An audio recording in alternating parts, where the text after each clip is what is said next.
Et Nihai, bienvenue sur JT Geek, iPhone.fr pour ce nouveau test de la semaine. On est lundi, nouveau test, on voulait les promis ce week-end mais on n'a pas eu le temps. Donc voilà, on vous présente un nouveau téléphone qui est un, nommé ici, Android i9300. Et parce que en vidéo, et parce que en photo c'est bien mais en vidéo c'est mieux, on va attaquer directement le test. Donc ce téléphone se nomme, on va essayer de pas me cache, voilà. Ici se nomme i9300 Plus. Donc c'est pas un HDC. Je sais que c'est la mode en ce moment sur internet, tous les téléphones s'appellent HDC. HDC est une marque en fait, et comme toutes les marques, quand elle vend un téléphone, elle met en gros son logo derrière, pour bien qu'on voit que c'est elle qui fait le téléphone, et pour en récolter la gloire. HDC ne fait plus de téléphone depuis début août, donc il y a quasiment, enfin il y a même plus de HDC sur le marché, mais bon, certains vendeurs aiment bien, parce qu'en fait, comme ces téléphones, donc là c'est un fabricant de chez Shanzai, hein, donc, sans marque, sans logo, sans rien. Comme le fabricant ne met pas de logo, c'est plus facile de dire c'est un HDC. Vous dites mais c'est pas marqué, c'est pour ça que c'est un HDC. Donc après c'est trop facile. Donc le téléphone c'est un i9300, donc c'est un téléphone d'un fabricant, comme on l'a dit, de Shanzai, un fabricant underground, c'est-à-dire un fabricant qui fait pas de publicité et qui donne pas de marque à ce qu'il produit. Donc nous on va l'appeler Android i9300 Plus, comme indiqué ici. Donc on retrouve une grosse batterie de, alors comment ils ont mis là ce coup là, 2100 mAh. Bon, on va dire c'est jouable, elle est costaud quand même, hein. Savoir que les 1800, 1700, 1800, elle doit faire 1900, 2000. Voilà, on trouve bien deux emplacements carte SIM, un emplacement micro SD, le flash à gauche, une espèce de faux haut-parleur, hein. Ça doit être collé, hein, parce que le haut-parleur en fait, on voit bien qu'il est ici. Un cache très looké Samsung, une mise en route sur le côté, et c'est parti. Peut-être, je ne peux pas appuyer assez longtemps. Voilà, en fait il était parti, et là je lui ai fait peur. Alors sur le côté droit, bouton volume plus moins, le bouton de mise en route, sous le dessous une micro USB, sous le côté gauche rien, et sur le dessus une prise jack au format 3.5. Et là vous allez dire, quand même le téléphone il ressemble bien à un Galaxy Note, et voilà, tout de suite, magie du cinéma, un Galaxy S3, un Galaxy S3. Donc là on voit bien tout de suite que, bon on va pas dire inspiré hein, sur ce coup là, mais il ressemble fort. Donc bon, les boutons, ils nous ont fait un petit peu quelque chose de différent. Sur le dessus, la jack est différente aussi, la connexion micro USB. Bon, l'arrière, là on est kiff kiff, hein. Dire ils ont bien respecté ils ont bien respecté le cahier des charges là, sur ce coup là. Bon, par contre le téléphone il est quand même un petit peu plus épais, donc ce qui posera des problèmes, notamment avec les coques transparentes. Donc on prend une coque transparente, c'est une coque de Galaxy S3, vous voyez sur le Note elle va nickel, c'est normal, c'est une coque de Galaxy S3, on l'enlève et on la met sur notre i9300 by Shanzai pour voir un petit peu les proportions. Donc déjà ça ne rentre pas. Voilà, le téléphone est vraiment beaucoup trop large, pas déconner non plus. Il est un petit peu plus large. Mais bon, du coup à l'arrière, vous voyez, si on force un petit peu, on se rend bien compte que bon, là, le haut-parleur c'est moisi, hein. Le faux haut-parleur lui par contre est bien dehors, tout est bien centré, hein, là il n'y a pas de problème. Les boutons sera toujours traviole, et là aussi, mais on a vraiment au niveau de la taille, on a quelque chose qui est très très proche du Galaxy S3, donc c'est vrai que certaines housses pourront faire l'affaire. Donc On y va, on va éteindre la lumière, vous verrez mieux. Toujours des protos, toujours avec le film protecteur, c'est normal, ça change pas. Le Antutu. Alors, 5517 pour le Antutu. Bah, c'est pas mal, hein, 5517, c'est dans la lignée aujourd'hui des nouveaux smartphones chinois avec le processeur MT6517, parce que c'est bien ce qu'il y a dedans. Et c'est ce qu'on va vérifier tout de suite dans les informations du téléphone. Donc le téléphone, sans grande surprise, c'est un i9300+, le CPU 6577, le GPU 250, le CPU 1 Go, la résolution, bah dommage, hein, c'est de la, toujours pareil, hein, c'est de la résolution d'entrée de gamme, ce qui justifiera aussi son prix. Car si vous voulez du HD et du QHD, bah, faudra mettre un petit peu la main à la poche. La mémoire, donc 512 de RAM, 2 Go de ROM, c'est bien, la version Android est 4.0, dans ce cas-là, tout est correct.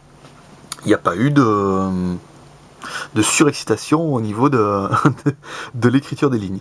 Alors le téléphone, sans grande surprise, hop, 06 dièse, c'est un double SIM qu'on l'a vu, double SIM en 35, débloqué, machin, dont une 3G, une GSM, ça c'est bon. Le téléphone étant en français, on va avoir l'Android Market en français. Ah oui, au fait, et comme on l'a dit, je me suis mis plus loin. Hein, vous voyez, ça rentre hein, maintenant. Donc là, on va attaquer avec les menus. Donc on va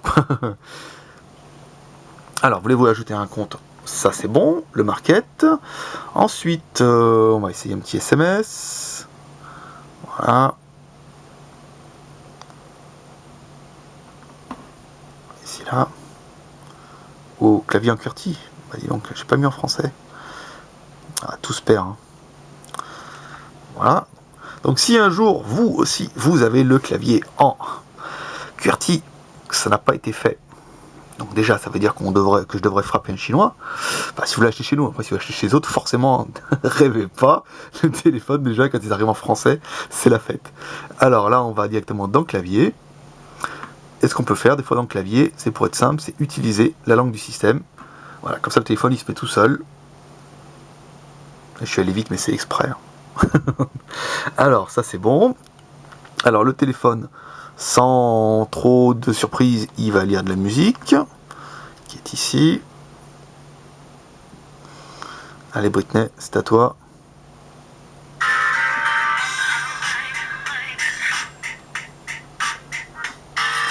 Bon, il est à fond, mais apparemment, il doit y avoir... Eh, vous avez vu quand même? Voilà.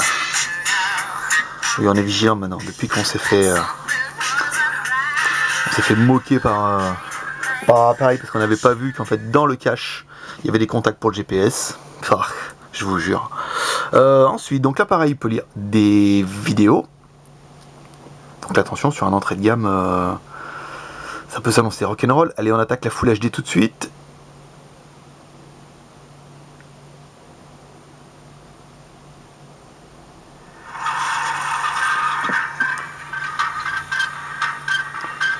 Bon, ça fonctionne, on n'a pas vu mieux sur certains modèles haut de gamme, à savoir que les vidéos en Full HD ne fonctionnent pas parce que déjà ça sert à rien, et ensuite c'est le processeur en fait qui a un petit peu de mal à gérer tout ça, mais par contre les vidéos, elles, en HD, je vais enlever l'autocollant, ça fait un...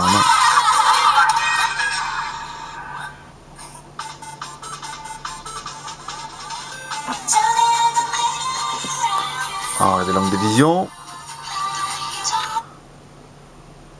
Voilà, donc j'appuie sur le bouton, bravo, hop. Sensible le petit gars.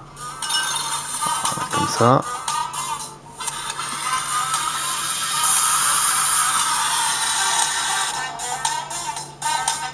Bon, c'est pas mal. Un peu moins violent que sur les autres, mais c'est pas mal. Alors, le chien se secoue toujours, hein, comme dans toutes les vidéos. Voilà. Ah, je crois qu'on n'était pas allé chez l'escargot, hein, on avait zappé un petit peu. L'appareil peut prendre des photos, donc ce qu'on va aller voir tout de suite. Alors, on va regarder tout de suite les réglages, pour voir combien il nous en donne. Donc le truc, 8 millions de pixels, vous pouvez mettre en 5, en 3, en 2, en 1,3 ou en VGA. Wow, si vous êtes un dingue du VGA. Voilà, 8 mégas.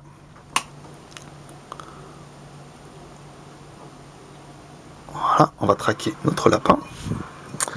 Allez, viens la cousine.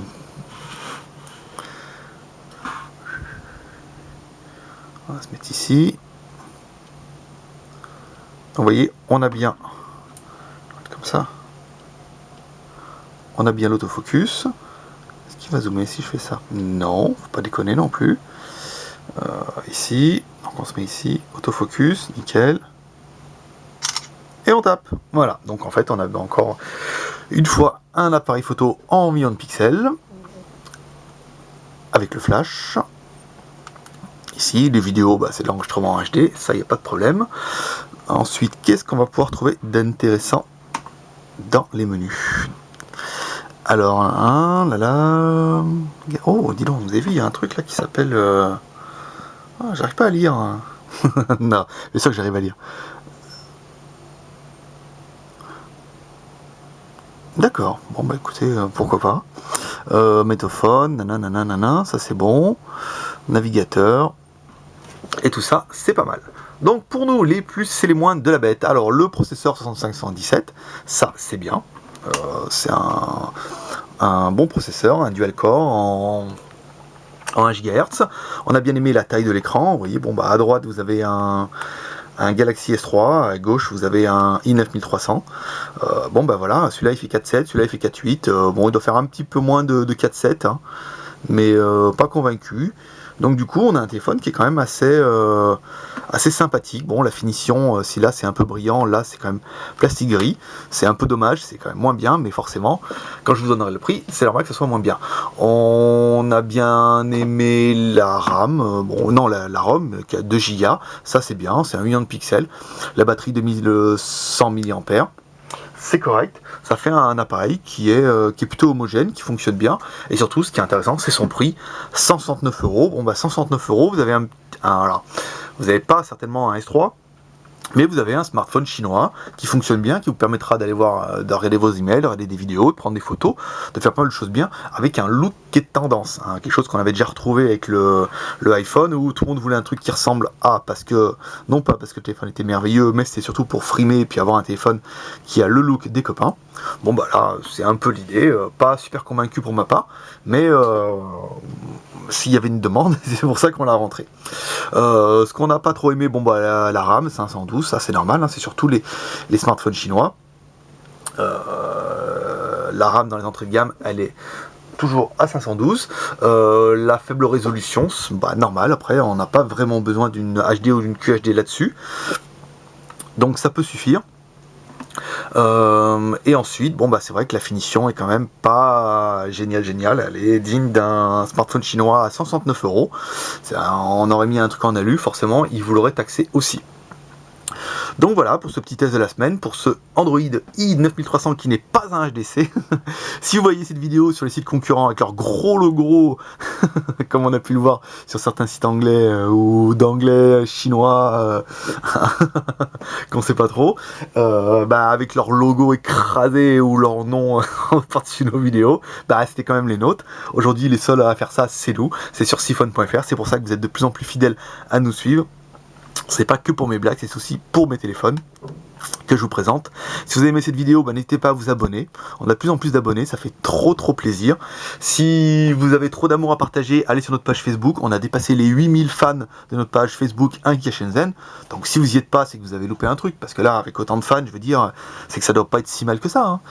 Et puis si vous avez Twitter, vous pouvez envoyer cette vidéo. Et puis vous retrouverez ce test sur le blog siphon.fr qui est disponible en français et en anglais maintenant. Vous y retrouverez notre poster préféré, Sébastien, qui se donne corps et âme après avoir intégré la team. Et moi je vous dis à dans la semaine pour un nouveau test by siphon.fr, le JT Geek.